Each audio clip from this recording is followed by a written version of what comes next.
여러분 안녕하세요. 오늘도 천시아님의 제로라는 책 한 번 더 준비했어요. 오늘은 어제 이어서 두 번째 시간인데요. 오늘은 내가 의도한 것에 의해서 현실이 어떻게 변화될 수 있는지 천시아님께서 직접 겪으셨던 그 체험담 속으로 오늘은 한번 들어가 볼까 합니다. 한 중학생의 이상한 시험 점수.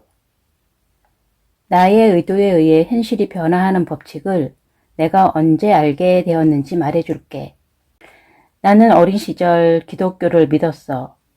그때의 나는 하나님이 나를 너무나 사랑하셔서 나의 모든 것을 들어주신다고 굳게 믿고 있었지. 다들 그런 경험 있지? 난 내가 원하는 것이 있을 때마다 늘 하나님께 기도를 했었어. 다들 무언가 필요할 때마다 소소하게 기도하듯이. 그럼 난 내가 원하는 것들은 곧장 현실에서 얻을 수 있었지. 가끔씩 필요했던 돈도, 고무줄도, 비닐봉지와 같은 소소한 것들까지도. 난 그렇게 뭐든 내가 원하는 것들을 들어주는 하나님이라는 든든한 백을 지닌 순수한 어린아이였어. 하지만 내가 좀 더 자라고 나서는 기독교라는 종교가 속물적인 행위들을 하며 실망을 하게 됐어.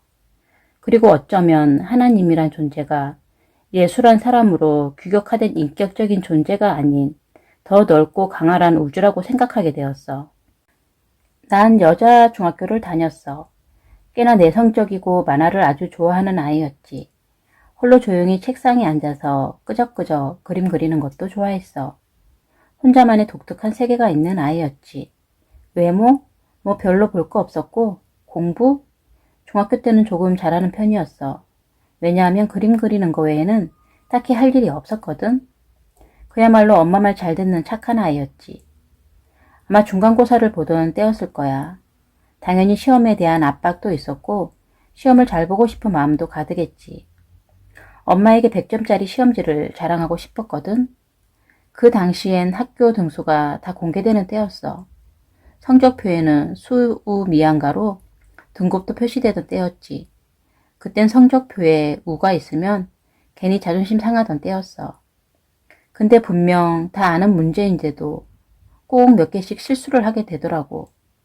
결국 시험 점수는 80점대가 나왔어. 조금 더 신중하게 풀었다면 다 맞출 수 있는 문제였지. 그때 나는 100점에 대한 집착이 꽤나 강했거든. 모르는 문제는 어쩔 수 없다고 쳐도 다 아는 문제를 틀려서 우를 받게 되는 건 너무 아깝잖아? 내가 시험지를 받자마자 뭐야 되게 쉽네. 이번에는 다 맞을 수 있을 것 같아. 라고 자신만만해졌을 때 늘 80점대를 맞았던 것 같아. 내가 방심했던 거지. 한편 와 이번엔 너무 어려운데? 라고 생각했던 시험의 경우엔 모르는 문제가 있었음에도 불구하고 생각보다 점수가 좋았어. 전혀 기대하지 않았는데 90점대가 나온 적도 있으니까. 나는 이 결과에 대해 조금 이상한 의문이 생겼어. 그래서 내 나름대로 성적을 올리기 위해 무엇이 문제인지 그 원인을 분석하기 시작했지. 그리고 이런 명제를 세웠어. 쉽다고 생각함. 김칫국 마심. 100점 맞을 거야. 덜렁댐. 실수함. 80점. 어렵다고 생각함. 김칫국 안 마심. 80점밖에 맞지 못할 거야. 신중해짐. 더 높은, 더 좋은 점수 얻음. 90점 이상. 이 결과에 대해 나는 단순히 내가 실수한 거야. 더 주의 깊게 풀자. 라고 생각하는데 그치지 않았어. 내 마음가짐이 결과에 영향을 끼친다고 생각했기 때문이야. 내가 그렇게 행동했을 때는 늘 그러한 마음이 함께 있었거든. 그래서 난 실수를 줄이기 위해서 시험지를 받자마자 섣불리 결과를 단정하지 않기로 했어.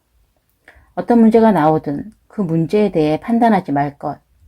마치 처음 보는 문제처럼, 답을 모르는 문제처럼 신중하게 대할 것. 그럼 실수가 줄어들게 될 거야. 라고. 결과를 미리 예상하고 김칫국을 마시는 마음이 곧 시험의 실수를 만들어낸다고 생각한 거야. 분명히 그것은 다 아는 문제였는데 실수를 했던 거였으니까 말이야. 게다가 내가 100점 맞을 것 같아 라고 이미 확신하고 있었던 과목들이 오히려 점수가 낮게 나온 걸 보고 결과가 나오기 전에 어떤 것도 확신할 수 없다는 생각을 했어. 그리고 이렇게 생각했지. 결과를 지레 짐작하고 김칫국을 마셨던 나의 마음이 시험 결과를 바꾼 걸지도 몰라.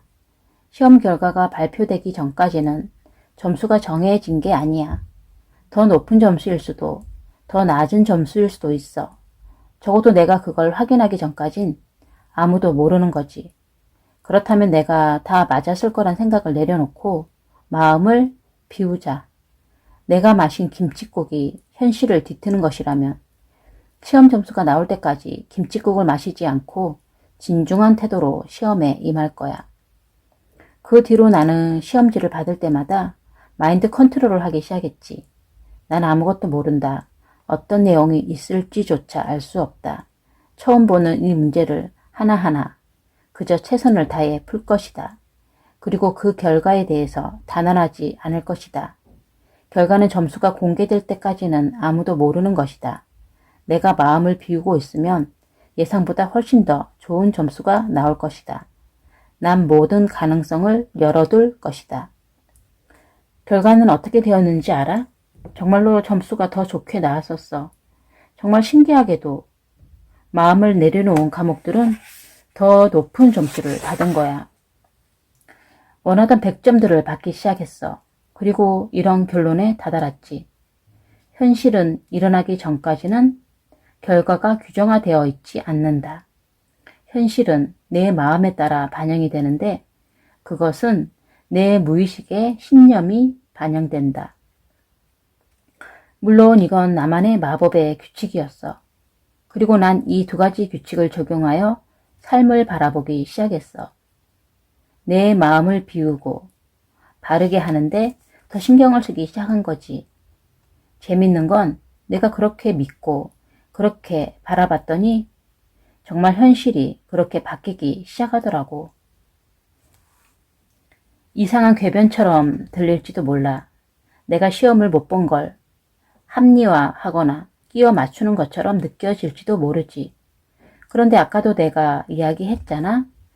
양자 물리학자들이 밝혀놓은 미립자의 세계에서는 관찰되기 전까지는 아무것도 결정되지 않는 상태로 존재한다고 말이야. 이걸 우리 현실에 대입해보자. 실제로 일이 일어난 걸 내가 확신하기 전까지 아무도 모르는 거지. 시험 점수는 0점일 수도 있고 100점일 수도 있고 50점일 수도 있어. 내가 시험지를 작성할 때도 결과는 정해지지 않았을 수도 있다는 거야. 물론 나는 당시에 시험 결과를 제출했지. 하지만 시험 점수는 오직 발표날 나에게만 관찰되어지는 거야. 그때서야 난 결과를 알 수 있게 되는 거지. 이런 생각을 해볼 수 있어. 만약 내가 시험지를 제출했음에도 불구하고 결과가 무한하게 달라질 수 있다면, 그렇다면 그 결과를 결정짓는 건 무엇일까? 너의 실력? 에이, 그건 정말 1차원적인 거지. 난 의식이라고 생각했어. 그래서 내 의식을 관찰하기 시작했던 거야. 난 줄곧 20년 넘는 세월 동안 이 규칙을 통해서 세상을 바라보고 있었던 거야. 그리고 현실이 내 마음에 의해 춤추고 있다는 사실을 발견했지.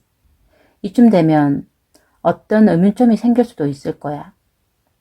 내가 정해놓은 규칙에 의해서 이런 현실을 경험하게 된 것일까?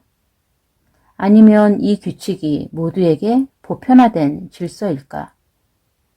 답을 찾기 위해서는 먼저 열린 생각을 가져야 해. 이 세상은 양자처럼 아무것도 확정된 것이 없다고 말이야. 신데렐라의 마법. 재미있는 사실을 하나 말해줄게. 우리의 몸도 우리가 생각한 대로 변화할 수 있어. 내가 그 실험에 성공했었거든. 현실 창조에 대한 자신감을 갖게 되자 내 얼굴도 점점 변화되기 시작했어. 17년 전, 그러니까 내 나이 19살이었을 거야. 나에겐 정말 마법 같은 일이 일어났지. 중고등학교 시절 난 주목받지 못하는 지극히 평범한 소녀였어.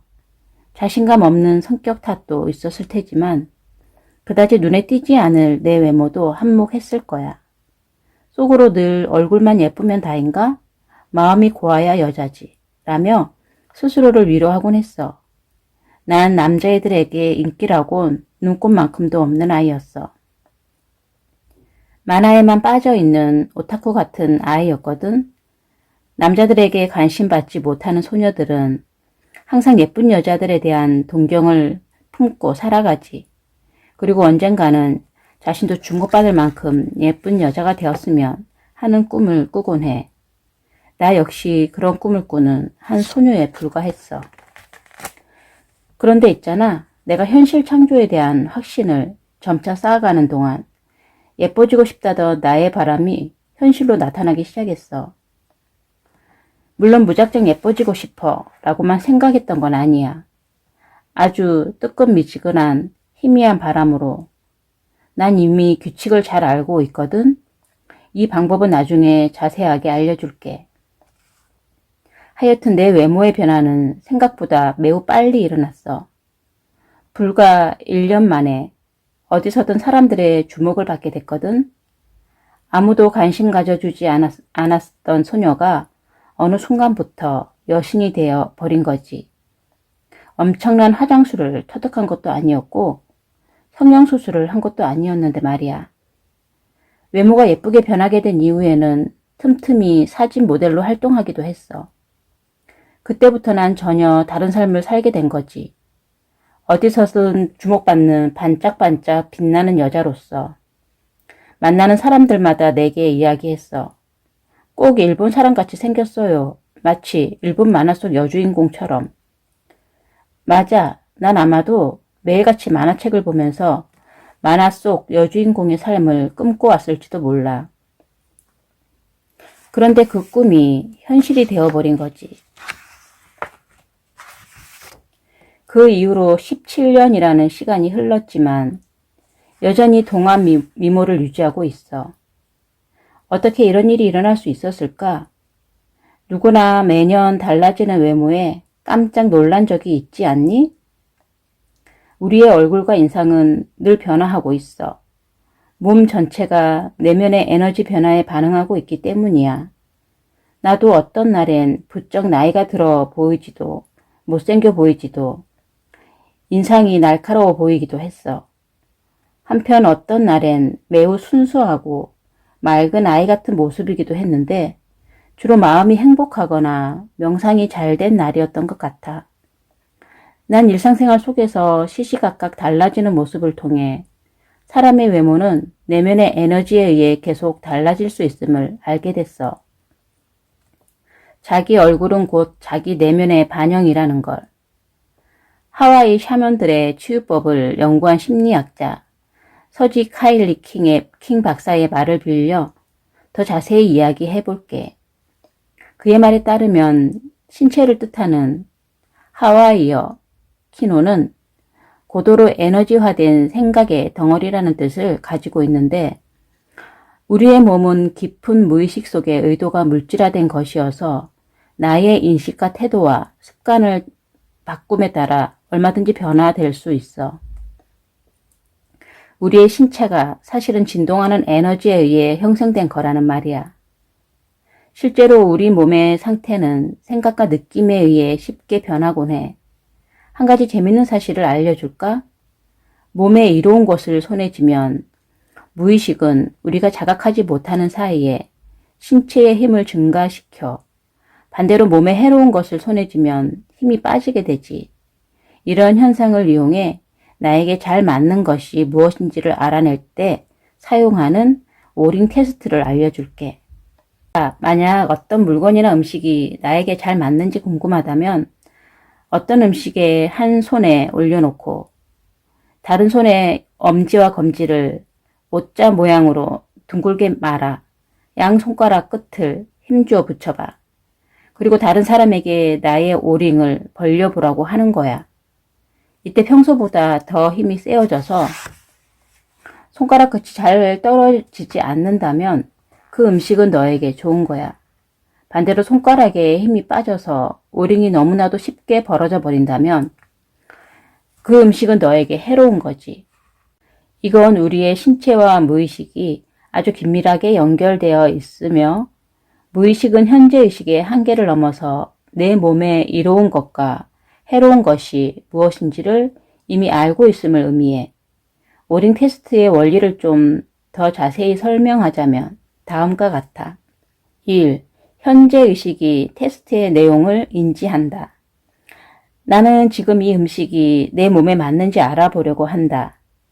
내 몸에 맞는 음식이라면 나는 평소보다 힘이 강해져서 손가락이 떨어지지 않을 것이고, 맞지 않는 음식이라면 힘이 빠져서 손가락이 쉽게 떨어질 것이다 라고 생각한다. 2. 현재의식이 인지한 내용이 개인의 무의식에 전달된다. 3. 그것은 다시 집단 무의식으로 전달된다.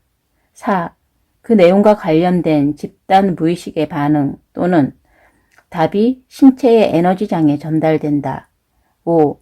집단 무의식의 메시지가 오링을 유지하는 힘의 세기로 나타난다. 보기 싫은 직장 상사를 떠올리기만 해도 배가 슬슬 아파오거나 원인 모를 두통이 발생하는 일들이 종종 있잖아? 의사들은 이걸 시민성 질환이라고 불러. 시민성 질환은 신체적으로는 별다른 병인이 없는데도 정신적 스트레스에 의해 증상이 반복돼서 나타나는 질병을 말해. 반대로는 불치에 가까운 말기암을 진단받았던 환자가 살아야겠다는 강한 의지로서 기적적으로 완치되는 일이 일어나기도 하지.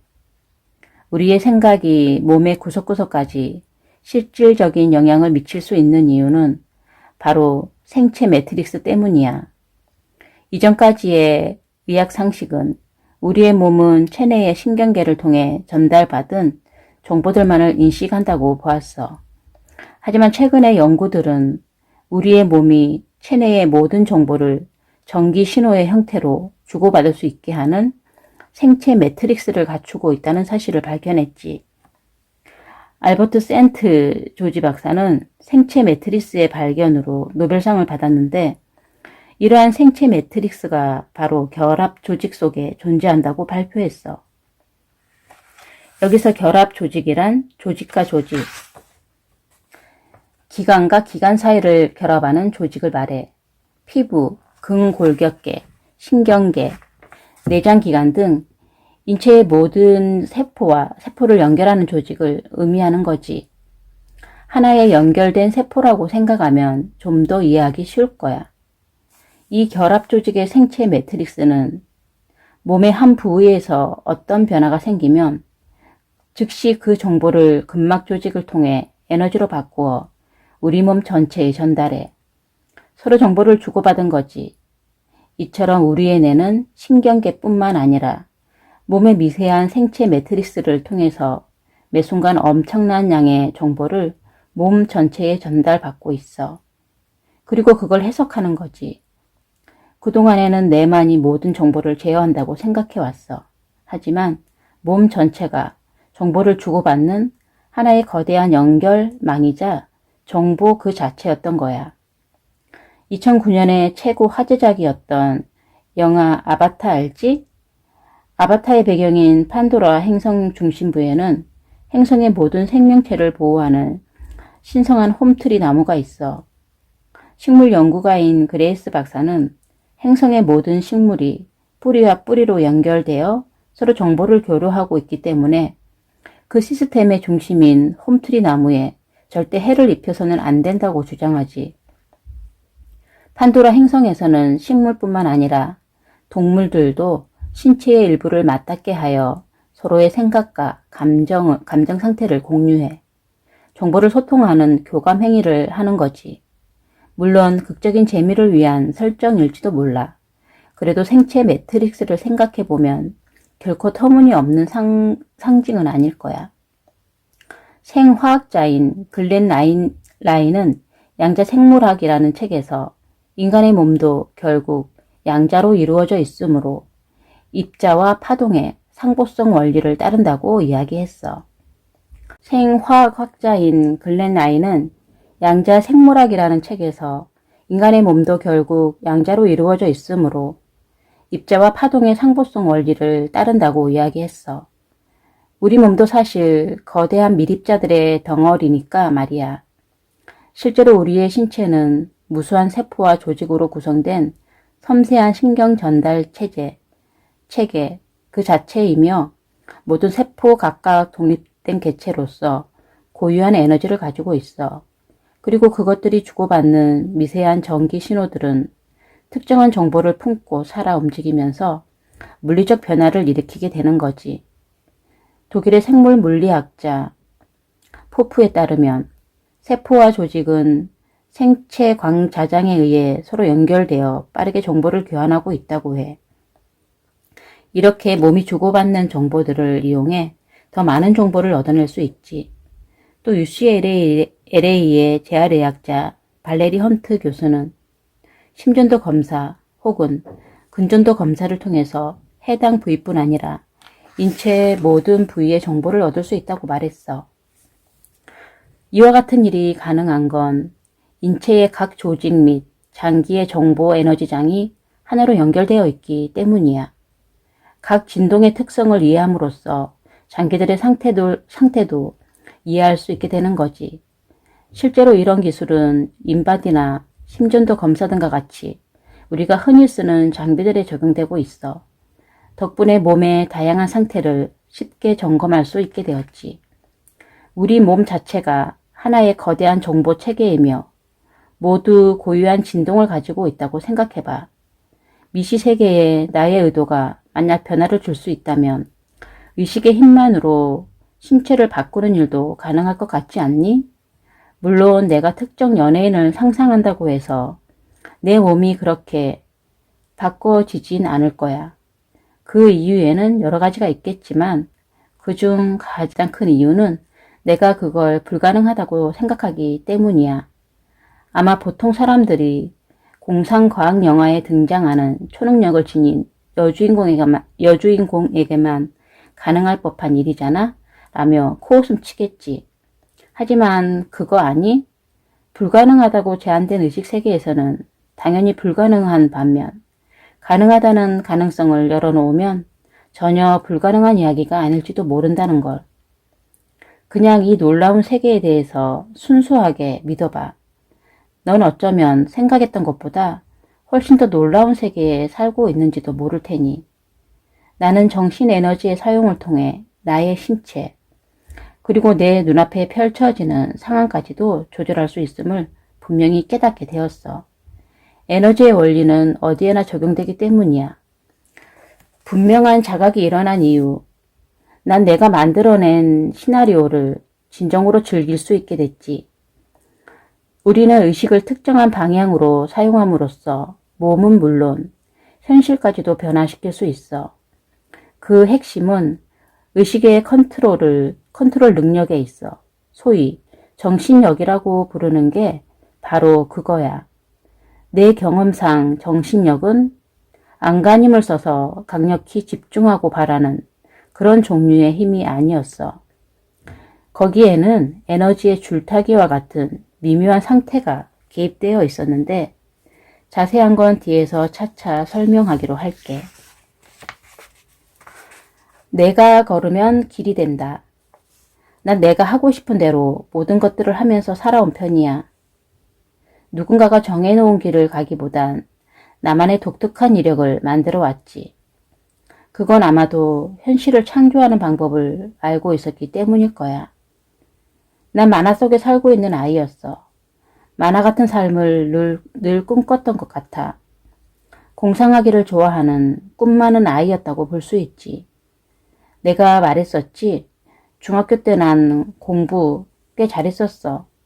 하지만 그림 그리는 걸 더 좋아했지. 고등학교 진학을 결정하는 시기 난 상업고등학교에 가고 싶었어. 미술과 디자인을 배우고 싶었거든. 하지만 부모님과 담임 선생님의 반대에 부딪혔어. 공부를 곧잘 했었으니까. 다들 좀 더 공부해서 좋은 대학에 진학하길 바랬지. 그때 난 그저 내가 하고 싶은 걸 이왕이면 더 일찍 하고 싶은 마음이었어. 사회의 시선 따윈 중요하지 않았어. 그래서 상업고등학교에 디자인과를 가겠다고 졸라댔는데 어떻게 되었냐고? 결국 부모님의 마음을 아프게 해드리고 싶지 않아 일반 고등학교에 진학하게 됐어. 하지만 이미 공부에 대한 흥미가 떨어진 터라 한동안은 공부는 뒷전으로 하고 그림만 그리며 방황했어. 성적은 점점 떨어져만 갔지. 그러다 고3 때 나다운 선택 하나를 하게 됐어. 직업반에 들어간 거지. 직업반이 뭘 하는 곳이냐면 1년 동안 다른 학교에 가서 위탁 교육을 받으면서 기술을 습득하는 곳이었어. 대학 진학보다는 기술을 배워서 취업하려는 애들을 위한 곳이지. 난 내가 원하는 그림을 더 그리기 위해서 애니메이션과에 들어갔어. 다른 친구들이 열심히 수능 공부를 할 때 나는 열심히 그림을 그렸지. 참 즐거웠어. 영상 만드는 법과 애니메이션 만드는 법을 배웠고 1년 동안 2편의 단편 애니메이션도 만들었거든. 내가 만든 애니메이션으로 전국의 공모전을 다 휩쓸었고 1년 동안 받은 상장의 개수가 15개나 됐었으니까. 나름 실력파 유망주였지. 당시엔 진정으로 내가 하고 싶은 일을 마음껏 할 수 있다는 게 너무 좋았었어. 한편 부모님의 걱정은 커져만 갔지. 내가 대학에 진학하길 무척이나 바랬거든. 그런 부모님을 안심시키기 위해서 나는 약속을 한 가지 했어. 엄마의 소원 들어줄 테니 걱정하지 말라고. 내가 원하는 그림도 그리고 대학도 붙겠다고. 그렇게 매일 그림을 그리면서 나홀로 수능 준비를 했어. 물론 정말 열심히 공부했다고는 자신있게 말할 정도는 못되지만 수능에 실기시험까지 쳐서 경희대학교 멀티미디어과에 진학했으니까 내 최소한의 약속은 지킨 거지. 공부한 시간 대비 매우 고효율의 결과가 나온 거였어. 나 같은 케이스가 매우 드물어서 직업반에서도 본교에서도 난 별종으로 기억되곤 했어. 넌 공부 일도 안 하고 대학도 갔다면서? 난 내가 가고자 하는 길이 있으면 그냥 직진하는 스타일이었어. 어떠한 두려움이나 어떠한 해야함이 없이 그냥이었어. 마치 삶이 하나의 놀이인 것처럼. 고3 수험생에서 어엿한 대학생이 되던 1, 2년 동안 내 삶은 엄청난 자신감과 에너지로 가득 차 있었어. 모든 에너지가 나에게로 끌려옴을 느꼈어. 이때 내 외모도 부쩍 예뻐졌던 것 같아. 난 내 삶에서 무언가 하나씩 이루어질 때마다 내게 특별한 창조의 힘이 있다고 느꼈어. 수많은 영상물을 만들었고 다양한 곳에서 실력을 인정받았지. 이곳으로 계속 갔어도 꽤나 잘 나갔을지 몰라. 그런데 불현듯 22살이 되던 해 영어를 배우기 위해 인도로 반년 동안 떠나기로 결정했어. 이때부터 내 삶에 전환점이 찾아왔어. 마치 운명처럼 말이야. 난 인도에서 돌아오자마자 정신세계를 탐구하는데 빠져버렸거든. 이후 힐링과 명상에 심취하게 되면서 하던 것을 모두 내려놓고 삶의 경로를 아예 바꿔버리고 말았지. 내가 일찍이 젠 힐링샵을 시작할 수 있게 만들었어. 그 당시만 해도 한국이란 나라는 힐링과 명상, 불모지였지. 아무도 관심이 없었어. 내가 2009년 경기대학교 대체의학대학원 석사 과정에 들어갔을 때만 해도 모두들 나에게 대체 왜 그러냐고 잘하던 거나 계속하지 라며 만류했었어. 난 또다시 아무도 가지 않은 길을 스스로 걸어가야만 했어. 내 선택은 늘 어느 누구의 지지도 받지 못했어. 한 치 앞도 보이지 않는 들판을 홀로 걷는 느낌이었지. 하지만 생각보다 힘들진 않았어. 나를 응원해주는 내 자신이 있었고 어떤 확신이 있었거든. 모두가 아니라고 했지만 난 묵묵히 내 인생을 바꾸는 모험을 다시 시작했지. 힐링도 10년을 하다 보니 어느덧 전문가 소리를 듣게 됐어. 처음엔 사람들이 싱잉볼에 대해서 거의 이해하지 못했어. 비싸기도 했지만 필요성을 전혀 못 느꼈던 거지. 명상이란 게 그냥 아무것도 없이 고요히 혼자 앉아서 하는 거잖아. 난 싱잉볼을 통해 힐링과 명상의 패러다임을 바꾸고 싶었어. 누구나 힐링과 명상을 쉽게 하고 즐길 수 있길 바랬거든. 그리고 그걸 가장 쉽게 할 수 있는 도구가 싱잉볼이라고 확신했어. 나는 싱잉볼이 쉽고 재밌고 빠르다 라는 슬로건을 내걸고 획기적으로 누워서 하는 명상법을 소개하기 시작했어. 그런데 그게 먹혔던 거야. 왜냐하면 다들 명상을 하고 싶어도 어렵게 느껴서 선뜻 하지 못하는 경우가 많았거든. 난 명상의 모든 틀을 깨버렸고 누구나 쉽게 할 수 있는 새로운 명상법을 보급하기 시작했어. 나만의 명상법, 즉 천시아의 명상을 말이야. 난 그저 내가 이해한 명상을 사람들에게 쉽게 전했었을 뿐이었는데 변화가 생겨났어. 우리나라 대부분의 대기업들이 싱잉볼 명상을 도입하기 시작한 거야. 하나의 새로운 명상 장르가 탄생한 거지. 아직도 싱잉볼의 효과에 대해서는 증명되어야 할 부분이 많음에도 불구하고 다른 어떤 분야에서도 많은 관심과 열광을 받기 시작했어. 사람들은 내가 알려주는 길을 따라가기 시작했지. 싱잉볼은 명상을 하는 사람이라면 하나쯤 있어야 하는 기본 도구처럼 여겨졌어. 사람들이 내 창조의 세계에 발을 들여놓은 거야. 하지만 이것은 시작에 불과해. 과정의 일부분일 뿐이지. 내 창조는 여전히 진행 중이니까. 난 여전히 내가 걸어가는 곳에 새로운 길이 생긴다는 걸 알아. 그리고 계속해서 새로운 길을 걸어가고 있지. 한번 누군가 걸어간 길은 흔적이 남기 마련이며 덕분에 그 길을 뒤따라가는 사람들이 생기게 되고 결국 그 길은 진짜 길이 되어버리지. 이게 바로 창조의 핵심이야.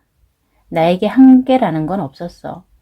그저 목적이라는 점 하나가 있었고 무엇이 일어날지 모르는 그 과정을 그저 묵묵히 걸어갔던 거야. 어떠한 두려움도 없이. 난 떠오르는 것을 실천하는 단순한 사람이었어. 세상의 어떤 시선도 날 흔들리게 할 수 없었어. 나 자신을 강력하게 믿었지. 내가 원하는 것을, 내가 창조할 수 있다는 것을 말이야. 너의 세계를 만들어 나가기 위해서는 스스로 삶의 설계자가 되어야 해. 내 삶의 주인은 너니까. 내가 바로 너만의 세계, 너만의 우주의 주인공인 거야. 너에게 절대적인 힘이 잠재되어 있거든. 그 힘을 끌어내려면 내가 어떤 세계에 살고 싶은지에 대한 명확한 목표가 필요해. 내 경우에는 목표가 명확하게 있었고 끊임없이 나만의 세계를 창조해 나가는데 모든 에너지를 쏟았어. 결코 의심하지 않았으며 내가 원하는 것들이 실제로 만들어짐을 그대로 즐겼지. 내가 원하는 대로 삶이 펼쳐질 거란 믿음이 당연한 사실이 될 때, 그 믿음은 비로소 작동할 수 있게 돼. 내 삶의 설계자이자 주인공이 되느냐, 아니면 설계자가 너라는 사실을 믿는 엑스트라가 되느냐의 차이인 거지. 이제 내가 해야 할 일을 정리해 줄게. 먼저 어떤 삶을 살아가길 원하는가에 대해 명확히 질문하고 답을 찾아야 해. 그리고 내가 걷는 길이 곧 길이 될 것을 믿고 그저 너만의 길을 걸어가면 되는 거야. 생각보다 간단하지?